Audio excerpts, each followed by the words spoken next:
So this is a resource to help you add students to your class in JumpRope. So what I'm going to have you, I'm going to walk you through the steps. So first you want to go to log in to google.com to start. And if you're not logged in with your Google CandorCS.org account yet, do that. So you may have to sign in here, or if you click on Drive, it may ask you to sign in. So do that. Click on Drive if you've already signed in. So click on this little thing with the apps. Click on Drive. That will take you to this page here, and you'll see either My Drive. You'll see this may look a little bit different based on your settings, but what you're going to do is you're going to go to this Incoming tab. And when you do that, you'll find a file that I shared with you. And the file name is this elementary student name and ID by grade. If you double click on that file from your incoming or shared with me, so it'll either be an incoming or shared with me, it's right below the first, it's the second tab down. You'll see this file, double click on it. It'll take you to this page that is loading at the moment. And you'll see students' first names, last names, and their grade and their student ID. All that information I pulled from SIS. So if your students are in SIS, you'll have them in here. And I will set this up so that they're broken up by grade level. So you'll see down at the bottom of this page, after it loads, sometimes it takes a little while, you'll see your grade. So I'm just going to use fourth grade as an example. I pulled the fourth grade out, and only the fourth graders are in this list. So you can change this list. Like if you only need the students that are in your class, that's fine. But you won't be able to change it because this is just a view only file. So you need to create a copy of this. So you make a copy if you want to change anything about it. If you like it the way it is, you don't have to worry about making a copy. But if you make a copy of it, then you can make changes to anything that's in here. You can delete the students that you don't need for your gradebook.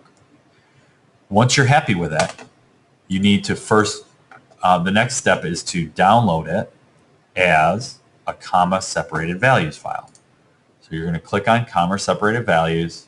It will download it. If you're using Chrome browser, you'll see it in the bottom here, and that'll save it into your downloads folder on either on your Mac or on your PC.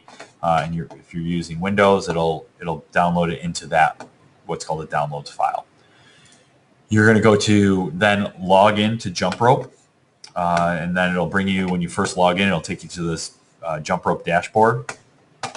You'll go up here to courses, and I'm going to create a new course. You probably won't have any courses here. I had a test course there, but I'm going to create a new course. I'm going to create that name, test 922.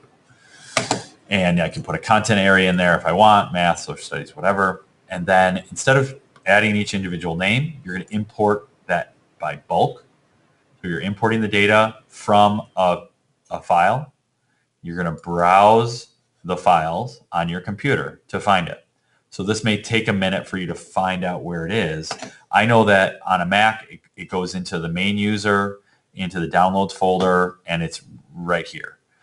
You may have to look through your files to find it.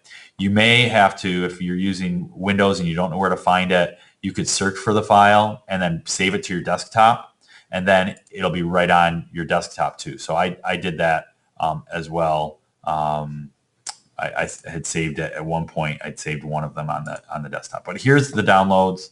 Here is my elementary school by grade, fourth grade. I open it once I've selected the file, and it shows the first name, last name, grade, student ID, and then I hit OK, and it imports them all. They're all there. I hit save, and I have all the students in my gradebook. It's as simple as that. Well, sort of simple.